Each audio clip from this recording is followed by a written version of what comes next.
A very good evening to all our viewers. This is WION Wallet. I'm Sumit Chaturvedi. Let's go straight to our top headlines.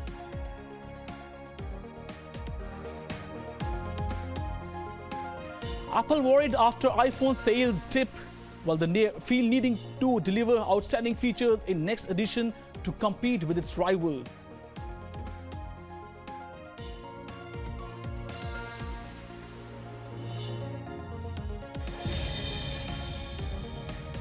The steepest decline in sales for auto giants in US, automakers in a pool of iffy after sales dropped by 7%.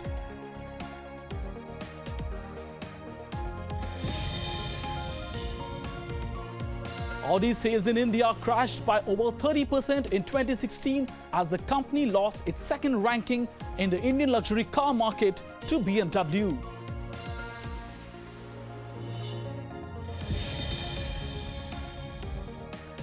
And Uber's much-awaited on-demand food delivery service Uber Eats has finally reached Indian shores.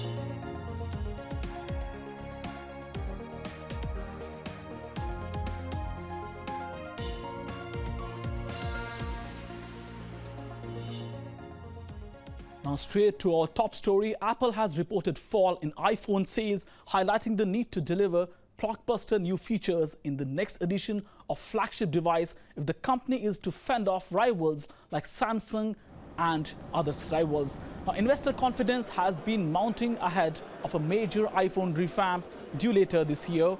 Yet competitors released new high-end smartphones recently, putting pressure on Apple to deliver a device that's advanced enough to entice existing users to upgrade and lure new customers.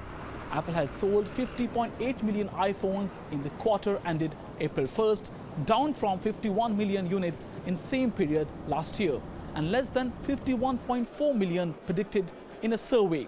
In the past, Apple has changed basic shape of iPhone about every 2 years. The iPhone 7 unveiled in September had similar form and features to its predecessor, extending the cycle to 3 years.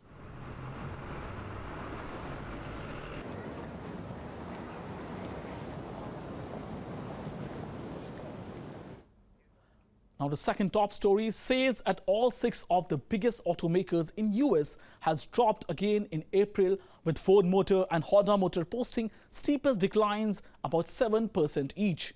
Now to make matters worse, each company's figures fell short of what analysts had estimated, sending the industry to its 4th straight down month after a record sales year in 2016. The April reports immediately reverberates across the stock market, with Ford crossing its lowest level in more than 4 years.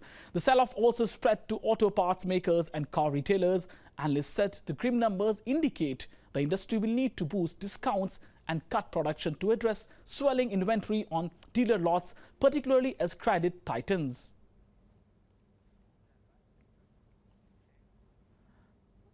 Now to Auto World, where Audi's sales in India have crashed by over 30% in 2016 as the company lost its second ranking in the luxury car market of India to fellow German compatriot BMW, which staged a revival on a 14% growth.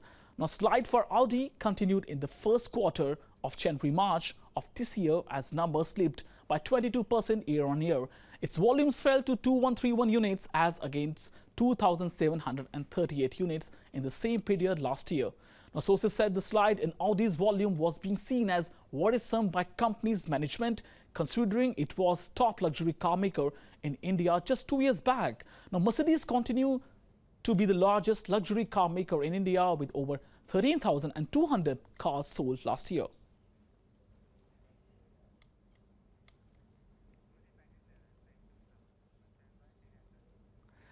Now, news from social media, where news from the Twitter is coming. Social media forum is now offering live streaming of news in an arrangement with Bloomberg. The new service will launch later this year, and yes, there will be live reporting too. Take a look at this story.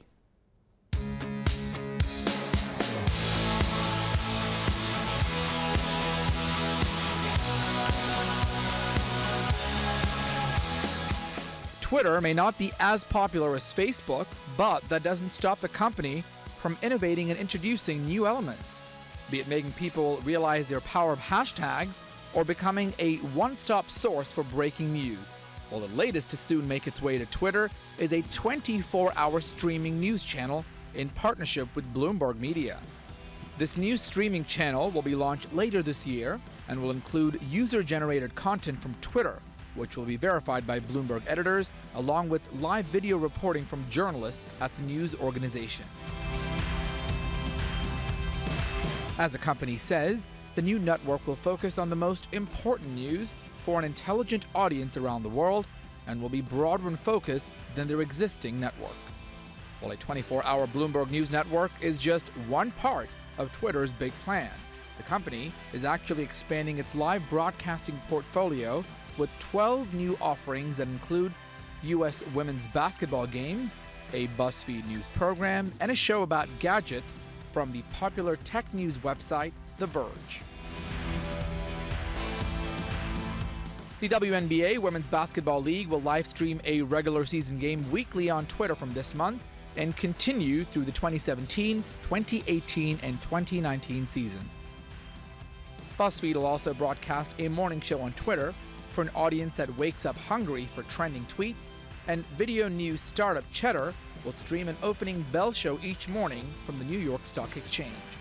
And for all you music lovers, music promoter Live Nation Entertainment will stream some concerts from this month on Twitter, and the first will be a show by Grammy-winning country performers Zac Brown Band.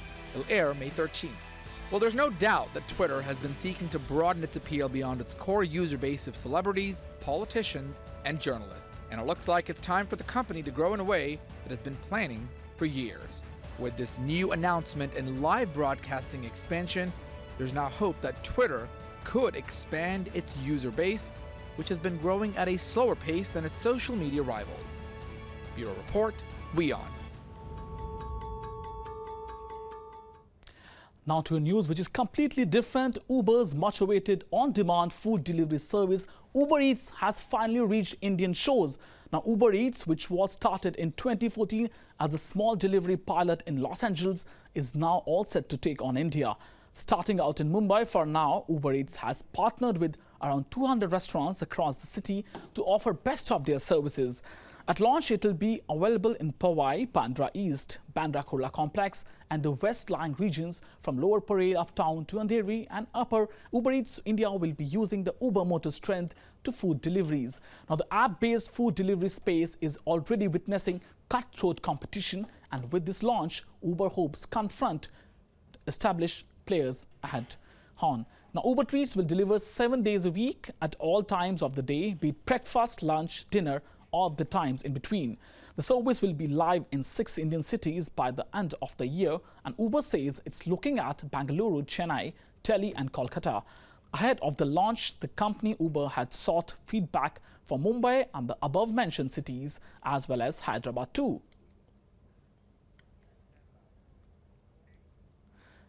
Staying with India, PepsiCo India, the maker of very popular Pepsi Cola, is now looking to foray into healthy product segment and plans to expand its portfolio by venturing into dairy market.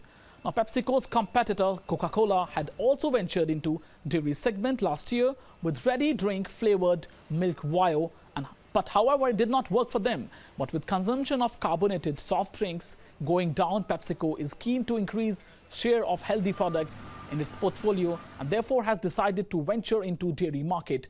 Time will tell how this plan will come out for them. Now, sales of value-added dairy products including lassi and buttermilk have been steadily growing, while volumes of health-based dairy drinks have increased by 30%. Now, soft drinks have grown by only 10%.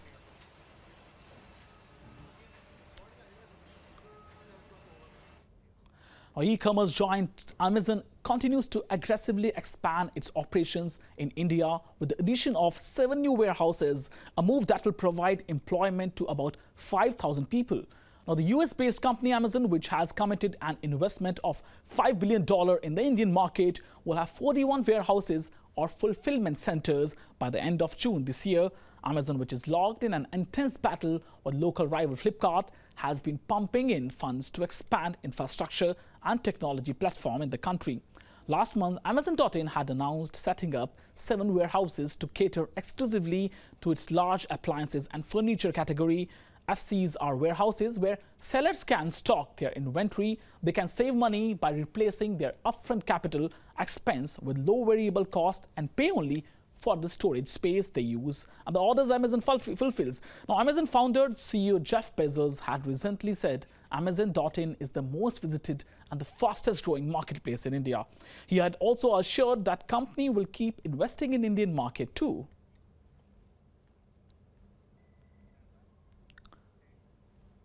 Now, staying with India, where the Madhya Pradesh government in India has decided to change the state's budget cycle to January and December from the existing April to March cycle. The new budget for the state will be presented in December this year. The move by Shivraj Singh Chauhan government comes days after Prime Minister Narendra Modi backed idea and called for debate at the recently concluded meeting of Niti Aayog Governing Council. On April 23rd, PM Narendra Modi indicated his backing for January to December fiscal year, a move that could entail a reworking of dates for budget presentation and financial calendar, including filing of taxes returns also. Interestingly, the budget presentation date was also advanced from the last day of February this year to Feb 1st this year. Now, Modi had also set up a committee to examine the possibility of changing financial year, which begins on April 1st. India follows April-March as the financial year, while globally, the calendar year is the financial year.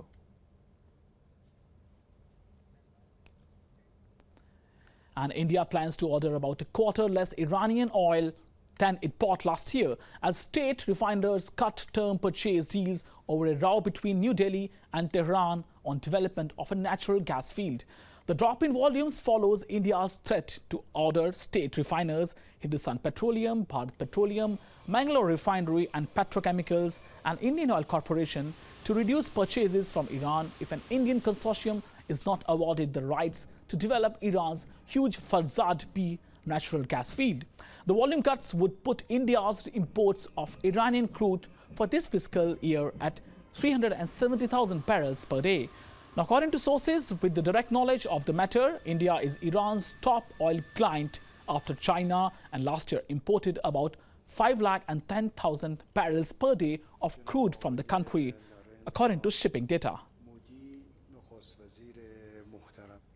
The world's richest man, Bill Gates, has praised Prime Minister of India, Narendra Modi, in his blog.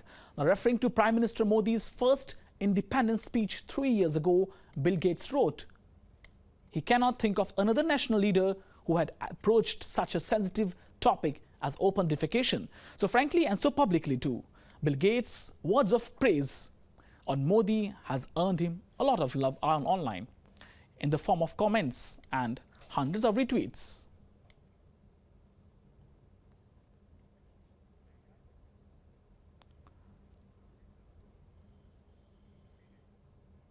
Now, staying with India, where India is expected to clock 7.1% growth this year before edging up to 7.5% in 2018, according to a UN report, which warned that country faces high-end risk linked to concentration of bad loans in the public sector banks.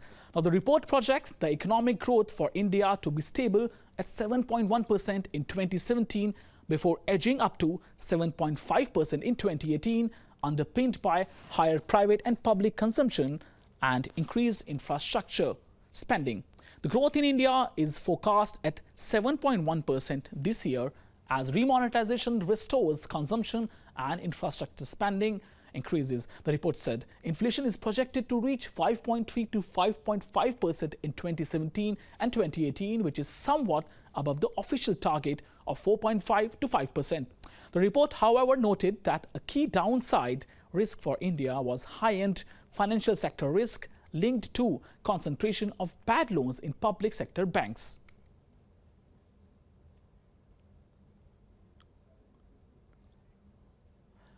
Now, moving to aviation space, where Alitalia has started bankruptcy proceedings for the second time in a decade, throwing the survival of Italy's flag carrier in doubt after airline failed to fend off budget rivals. Shareholders voted unanimously to file for insolvency administration, the airline said in a statement. During a cabinet meeting convened in the evening, Italian government approved the start of special administration and appointed administrators. while a new appointer was appointed to Alitalia's board in March and would have been made executive chairman if the recapitalization had gone through. Under Italian law, the government is tasked to appoint supervisors to turn around the company or order its liquidation. The government also approved a €600 million bridge loan that will last for 6 months. Alitalia, which was mainly backed by Abu Dhabi-based Etihad Airways, Etihad owns 49% of Carrier. They said it won't extend any additional funding to Alitalia whatsoever.